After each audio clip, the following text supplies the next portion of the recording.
दर्शन पूजन का अवसर प्राप्त होगा। इसके बाद दोपहर को 12 बजे श्री रामलला के पवित्र मंदिर के शिखर पर केसरिया ध्वज के विधिवत आरोहण के ऐतिहासिक क्षण का साक्षी बनूंगा। ये ध्वज भगवान श्री राम के तेज शौर्य और उनके आदर्शों के साथ साथ हमारी आस्था, अध्यात्म और सांस्कृतिक विरासत का प्रतीक है।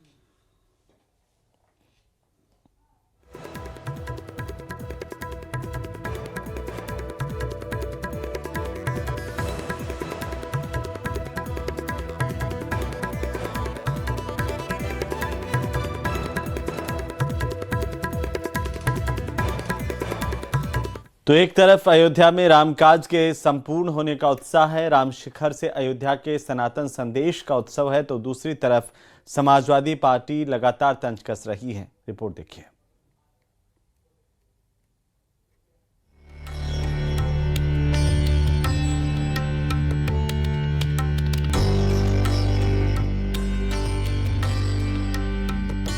राम मंदिर पर धर्म ध्वजा की स्थापना की तैयारी पूरी हो चुकी है।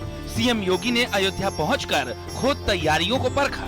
साकेत महाविद्यालय से लेकर राम मंदिर, हनुमानगढ़ी हर जगह पहुंचे और सभी चीजों की जानकारी ली। बीजेपी इस आयोजन को भव्य बता रही है और विपक्ष पर सवाल भी उठा रही है। जो ध्वजा गर्भगृह के सर्वोच्च शिखर पर फहराई जाएगी, पूरी दुनिया सनातन धर्म का चरमोत्कर्ष अपनी आंखों से देखेगी। ध्वजा के बारे में हम सब जानते हैं, ब्रह्मांड की जो ऊर्जा है वो ध्वजा के माध्यम से गर्भगृह की ऊर्जा को एक करने का काम करती है।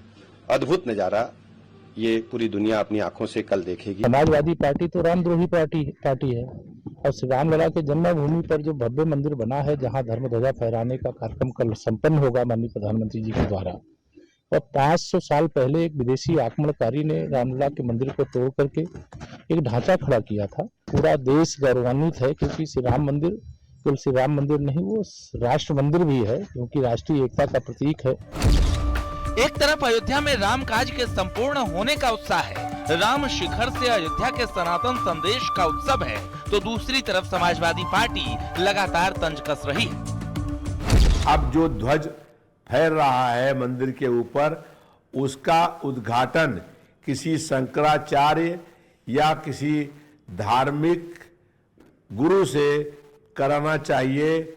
राजनीतिक लाभ लेने के लिए देश के प्रधानमंत्री और मुख्यमंत्री जो है वो स्वयं ही उद्घाटन करने का काम करते हैं। आरएसएस का ध्वजारोहण है कि हमारे देश का राष्ट्रीय ध्वजारोहण है या वो अपना भगवाधारी ध्वजारोहण है, अब ये तो पता चलेगा 25 तारीख को, लेकिन प्रधानमंत्री जी को नहीं करना चाहिए।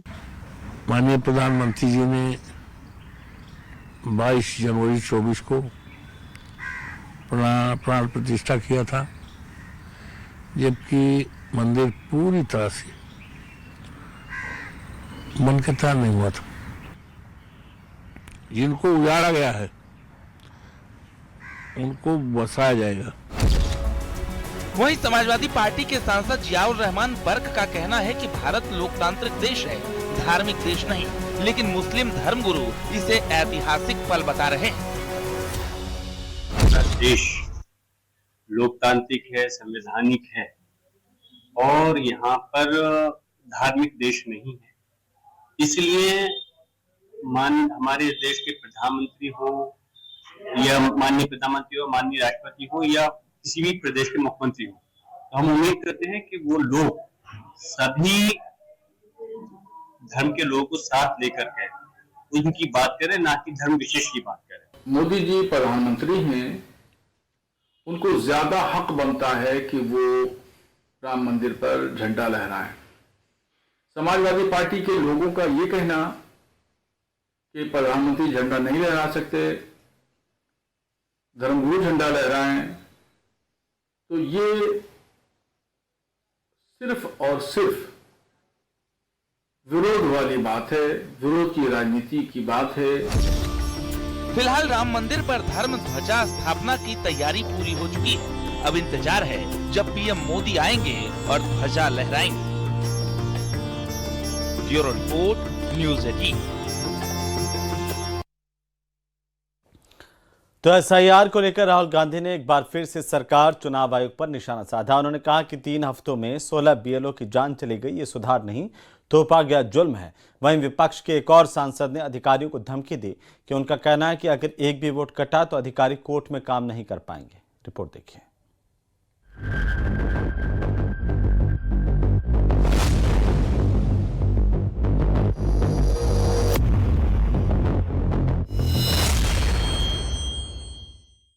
एसआईआर को लेकर जारी घमासान के बीच राहुल गांधी ने एक बार फिर निशाना साधा है।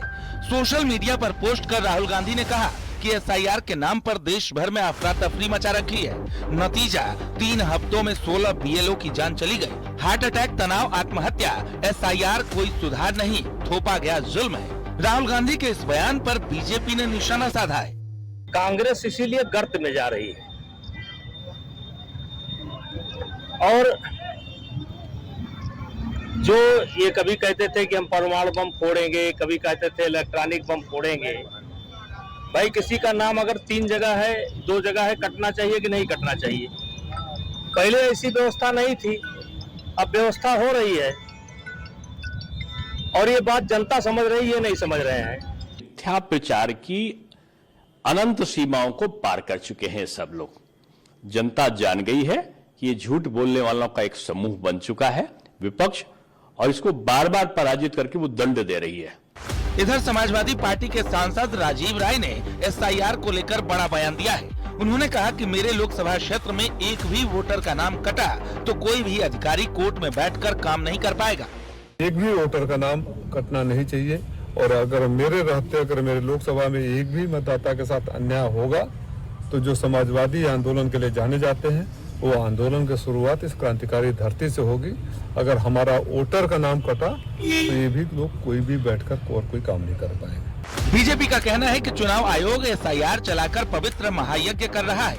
एसआईआर से मतदाता सूची का शुद्धिकरण होगा। अभी बिहार में जनता ने जवाब दिया है, बंगाल और यूपी में भी जनता जवाब देगी। भारत के गरीबों को जो सुविधाएं मिलनी चाहिए उसको कोई घुसपैठिया प्राप्त कर रहा है, खा रहा है, और सपा, बसपा, कांग्रेस और टीएमसी जैसे दलों को वोटर बन करके उनको सत्ता में बैठा रहा है। तो चुनाव आयोग तो एक तरह से एसआईआर के माध्यम से पवित्र महायज्ञ कर रहा है और उस महायज्ञ के आधार पर मतदाता सूची का शुद्धिकरण हो जाएगा।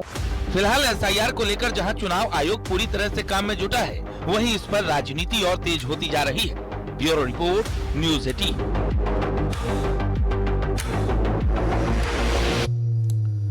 तो एसआईआर को लेकर घमासान लगातार जारी है, लेकिन इसी बीच झारखंड के मंत्री इरफान अंसारी का एक ऐसा भड़काऊ बयान सामने आया जिस पर दिल्ली तक बवाल मच गया, क्योंकि इरफान अंसारी ने विरोध करते करते सीधा बीएलओ को ही निशाने पर ले लिया। रिपोर्ट देखिए।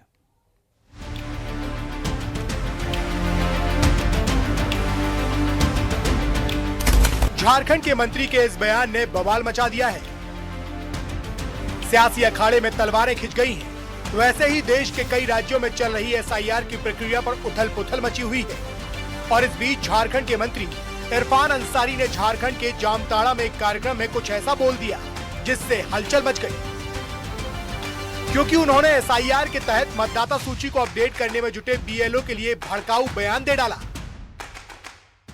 आपकी नागरिकता छीन लिया, आपको पहचान छीन लिया, आपको घुसपैठिया बना दिया इन लोगों ने। कोई हक समाज में अब कोई हक नहीं मिलेगा।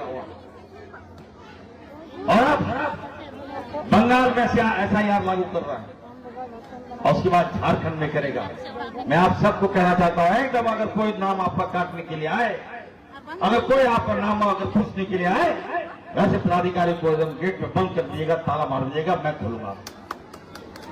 किसी कीमत पर मैं बता दे रहा हूं आपको, अपना नाम नहीं काटने दीजिएगा।